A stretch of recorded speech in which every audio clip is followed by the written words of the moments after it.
Per la settima e ultima batteria stanno per scendere in acqua Giulia Caprai in corsia 1, Margherita Allegretti in 2, Aurora Zanin in 3, Teresa Malipiero in 4, Laura Franchin in 5, Virginia Evelina Branda in 6, Noemi Grendene in 7, Giorgia Piacentini in corsia 8.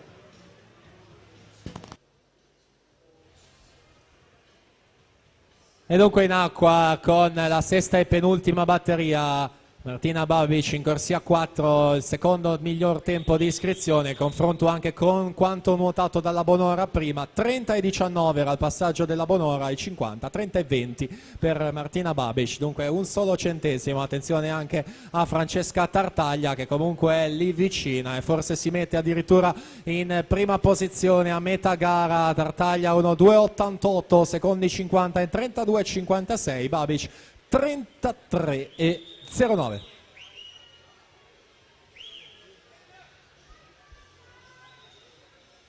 Sempre pochi centesimi a dividere Tartaglia da Bonora, era passata in 1:2:81, 7 centesimi meglio del portacolori della Stella Marina. Terzi 50 come sempre fondamentali nella distanza dei 200, prova ad allungare Francesca Tartaglia, 32,97, rimane sotto la barriera dei 33 per coprire quest'ultimo tratto. Sale invece Martina Babic e si allontana dalla vetta, e poi alle loro spalle un gruppo compatto per contendersi la terza posizione. Al momento a guidarlo è la Gruppo in seconda corsia.